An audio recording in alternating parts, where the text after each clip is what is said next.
Mechanics of the market suggest this is not a bearish indicator. Self-protective governance moves to If we just fixate on the microstructure and see a headwind, you see fragility. But the mechanics, specifically regarding the dark pool and off. on one side, we have this exceptional fourth quarter, and yet the public tape showed a 5. Who is buying every single stock? Who is really behind the dark pool activity? Watch until the end and you will find out more. On March 2nd, 2026, off-exchange short volume for Datadog came in at exactly 1,451,555 shares. That's against a total off-exchange volume of 2,927,301 shares, representing a massive 49.59% short volume ratio.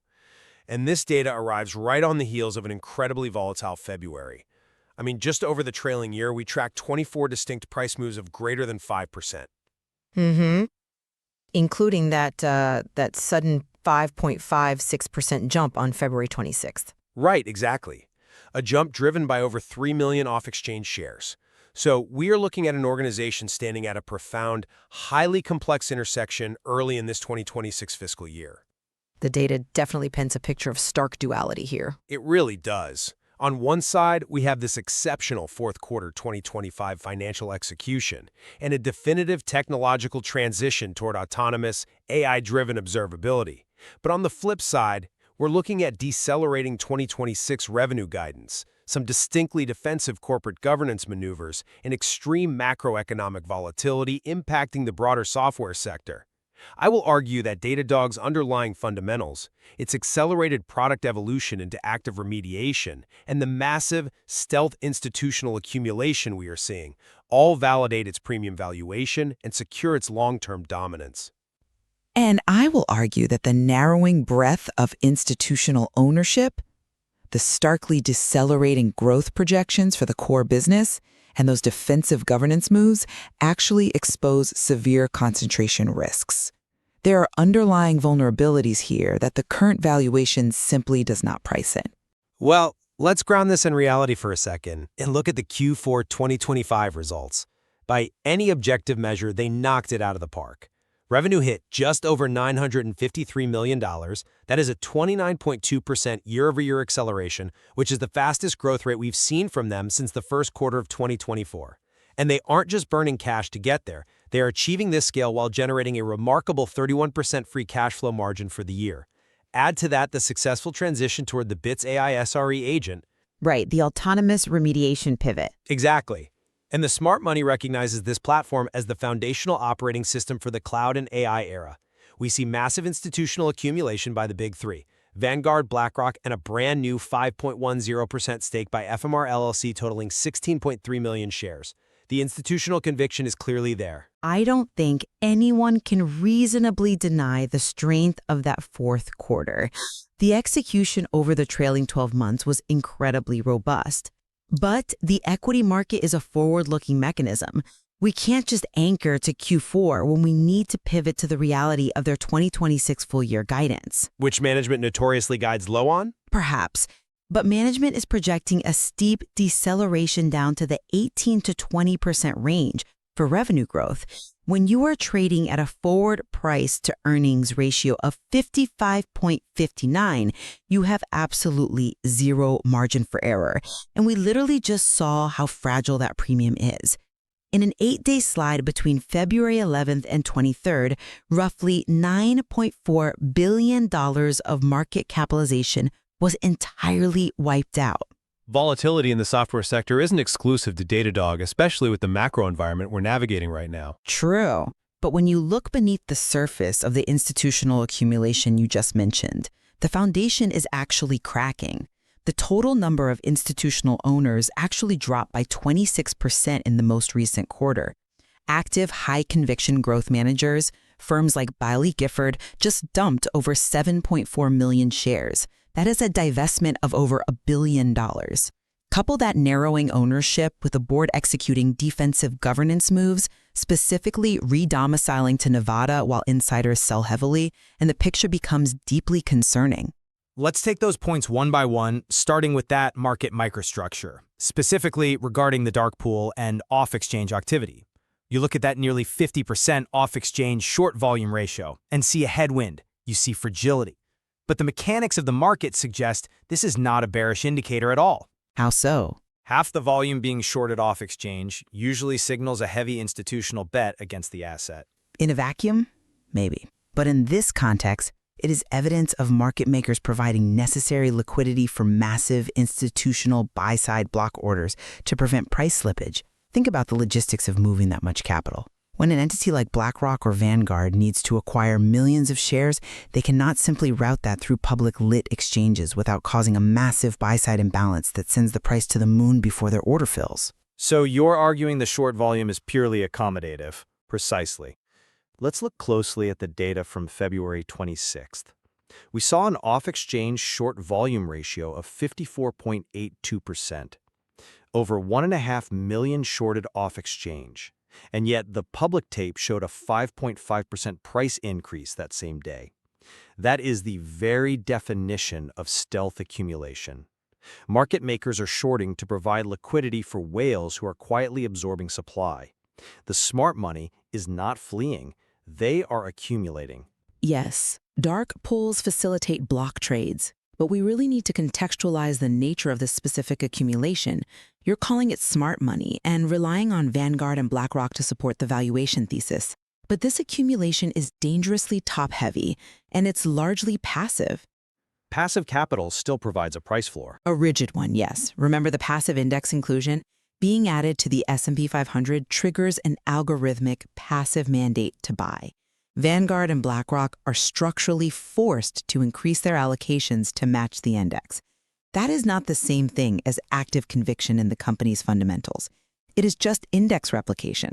But capital is capital. It removes float from the market. Capital is capital, but who holds it determines the volatility profile of the asset. This brings us back to the fund sentiment score headwind. When total institutional owners decrease by 26%, you are left relying on a shrinking pool of massive whales. Active managers, the ones who actually underwrite the fundamental technology rather than just mirroring an index, are stepping away. Bailey Gifford reducing their position by 65.3% is a glaring signal. When you rely so heavily on a highly concentrated subset of passive owners, you drastically heighten your beta and volatility risk. I think we're over-indexing on the exit of one active manager. It's not just one manager. It's the broader trend of consolidation. When macro shocks hit, there aren't enough active buyers stepping in to cushion the blow. The exit of Bailey Gifford doesn't negate the broader institutional thesis. But honestly, if we just fixate on the microstructure, we're missing what is actually driving the intrinsic value here. The AI product mode, I assume. Exactly. For the last year, there's been this pervasive narrative that generative AI is going to disrupt traditional software platforms. Datadog's actual execution is actively dismantling that narrative.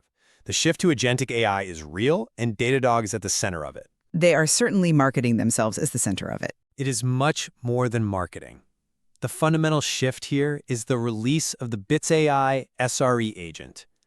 They're moving the industry from passive monitoring, where a system merely alerts a human engineer to a problem at 3 a.m., to autonomous remediation. The system fixes the problem itself. Early adopters like Uber Freight are seeing their mean time to resolution drop by 70 to 90%. Datadog is not being disrupted by AI. It is the enabler. Even NVIDIA's CEO Jensen Huang explicitly defended this symbiotic relationship publicly on February 26th. Having Jensen Huang name drop you is great for sentiment, but we need to see it translate to sustainable growth. It is translating. Look at their security pillar. The State of DevSecOps 2026 report just revealed that 87% of organizations are running services with known vulnerabilities. Datadog Security Suite just crossed $1 billion in annualized run rate. The moat is expanding. The technology is impressive. I don't think anyone is arguing that Datadog makes a subpar product. But we have to ask whether this product expansion mathematically justifies the current valuation, especially when management's own guidance projects such a steep deceleration. Again, 20% growth at a $4 billion scale is nothing to scoff at. It is when you're priced for hypergrowth. You point to the AI capabilities and the billion-dollar ARR in security, but the aggregate output of the business is still projected to drop down to the 18 to 20% range. On the last earnings call, the CFO practically admitted that this core business projection excludes the unpredictable consumption of their largest AI-native accounts. Because AI consumption is notoriously lumpy and hard to forecast. It's prudent to exclude it from baseline guidance. It is prudent, but the implication is that the underlying traditional enterprise consumption is materially slowing down. And let's talk about this pivot to autonomous remediation. Entering the realm of automated IT operations puts Datadog directly into the highly saturated IT service management space, the ITSM market. Which extends their total addressable market. It expands their TAM, but it also puts them in the crosshairs of entrenched incumbents who have owned those ITSM workflows for decades. They are stepping into a crowded, labor-intensive competitive arena, and they're asking the market to absorb this execution risk while trading at a PEG ratio of 4.81. You are asking the market to pay a nearly 5 times multiple on expected growth for a business whose top line is undeniably decelerating as it enters a much tougher competitive landscape. But stepping into the ITSM space is exactly why the premium is justified. By automating incident investigation and remediation, Datadog is aggressively reducing the total cost of ownership for its clients. They are collapsing the enterprise tool chain. You don't need a separate observability tool, a separate security tool, and a separate incident response platform. You just use Datadog. Consolidating tools makes sense, but is it actually sticky enough to maintain that multiple? The data says yes. 84% of their customers are using 2 or more products. And 90% of their annualized run rate comes from customers spending over $100,000 annually. When you are that deeply embedded into the operational fabric of massive enterprises, your switching costs become functionally prohibitive. That level of platform stickiness makes the high valuation multiple entirely sustainable. Stickiness is valuable, sure. The cost of ripping out core infrastructure is incredibly high. But if we are going to look at how deeply embedded the platform is, let's look at how the architects of that very platform are behaving.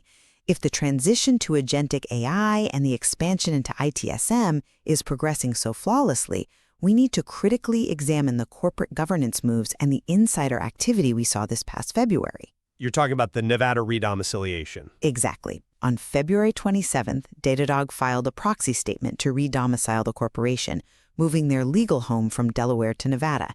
Now, the official line is that this shields the company from increasingly costly Delaware litigation and allows founders Olivia Pamel and Alexi Lequoc to focus on long-term strategy. But frankly, the optics are terrible. Only if you view it purely through the lens of shareholder activism. Well, shareholder accountability is exactly what is at stake. Nevada's statute-based corporate law is notoriously utilized by leadership teams, specifically to insulate boards from shareholder activism. It severely lowers director accountability compared to the fiduciary standards in Delaware. It is a legal defensive moat, not a technological one. Why build a fortress unless you feel vulnerable? Let's contextualize the legal realities of operating a high-growth, mega-cap technology company today. The Delaware Court of Chancery has become an increasingly hostile, unpredictable venue for founder-led tech firms. The volume of frivolous high-stakes litigation over entirely standard corporate actions is out of control. It distracts from core operations. Moving to Nevada's more predictable system isn't about evading accountability. It is a highly prudent, strategic move to protect long-term shareholder value. By eliminating the mechanism for shareholders to challenge them. By preserving the flexibility for Pamel and Lequoc to actually execute on their multi-year vision. They cannot execute effectively if they're constantly looking over their shoulders at activist hedge funds seeking short-term payout engineering. If this were just an isolated governance tweak, I might agree. But you cannot separate this legal retreat from the timing of the massive insider liquidity events. You mean the insider selling, which are completely standard, pre-planned Rule 10b5-1 trading plans established back in mid-25? Pre-planned or not, the sheer volume of these exits hitting the tape right as growth decelerates sends a very distinct signal to the market. We are looking at the CEO exercising 1 million options on February 23rd. We see the CTO selling off millions of dollars worth of stock in the $100 to $110 range, a director dumping 1.2 million shares over the last 6 months. These founders have been building this company for over a decade.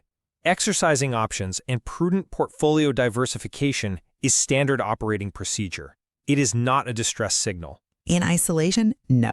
But you have to synthesize the data points. You pair massive insider distribution with a concerted legal effort to lower board accountability and insulate management right as the company's top-line revenue guidance drops to 18%. It strongly suggests a leadership team cashing out and building legal fortresses while the macroeconomic environment deteriorates. Oris, they established their 10b5 plans back in mid-2025 during a period of relative macro calm, and the execution of those plans just happened to coincide with a broader market sell-off in February. Let's step back and look at the totality of the source data. Fair enough. Where does that leave us? It leaves us with an organization successfully navigating a profound technological inflection point. We've discussed the deep penetration, 84% of customers utilizing multiple products, and 90% of ARR sourced from massive enterprise accounts. That demonstrates an incredibly resilient, sticky platform. The transition to active remediation and the consolidation of institutional capital through stealth accumulation marks the beginning of Datadog's next maturity phase.